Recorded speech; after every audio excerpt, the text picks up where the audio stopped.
ҳукумати Тоҷикистон тасмим гирифтааст нафти хом ва маҳсулоти нафтиро аз Эрон ва Туркманистон ворид кунад.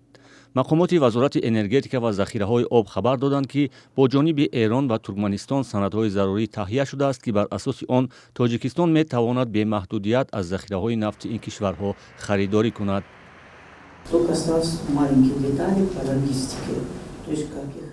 дар ин масъала танҳо ҷузъиёти хурд оид ба ҳамлу нақл боқӣ мондааст. ин масъаларо вазорати нақлиёт бо вазорати нақлиёти Эрон ҳамоҳангӣ доранд, яъне дар ин маврид ягон мушкилот вуҷуд надорад. дар мавриди Русия ва Қазоқистон бошад ба гунаи Эрону Туркманистон алтернатива ё интихоби дигар мешаванд. ҳамчунин Туркманистон барои мо ҳама гуна маҳдудиятҳоро бардошт ва воридкунандагони мо дар ҳар ҳаҷме мехоҳанд нафти ин кишварро ворид кунанд.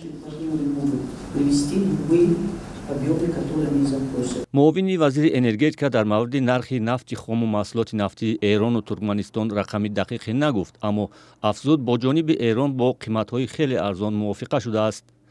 ба қавли муовини вазири энергетика, ҳаҷми воридоти нафту маҳсулоти нафт аз ин кишварҳо бастагӣ ба тоҷирон дорад. таҳлилгарон дарёфти манбаъҳои нав ва алтернативии воридоти нафту маҳсулоти нафтиро эҳтимоли поин шудани қимати маводи сӯхт дар Тоҷикистон медонанд. аммо мегӯянд дар ин маврид чанд мушкилот вуҷуд дорад. то ба дигар тоҷирону соҳибкорон имконият дода нашавад, ки маводи сӯхтро ба Тоҷикистон озодона ворид кунанд, хариду фурӯш кунанд, ман фикр мекунам, ки агар як нафар ё ду тоҷире ки бозору монополия мекунад маводи сӯхтро мефурӯшад дар Тоҷикистон, ин масъала ҳалли худро намеёбад. проблемаи дигар ин аст, ки бояд Тоҷикистон кӯшиш кунад, ки истеҳсолу коркарду полоиши худи маҳсулоти нафтиро махсусан бензину газро дар хили Тоҷикистон ба роҳ монад.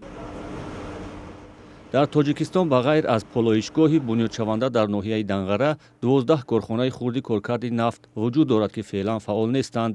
ба Тоҷикистон асосан аз Русия ва Қазоқистон ворид мешавад. дар 6 моҳи соли ҷорӣ ба Тоҷикистон бештар аз 350 000 тонна маҳсулоти нафтӣ ва бештар аз 180 000 тонна гази моеъ ворид шудааст.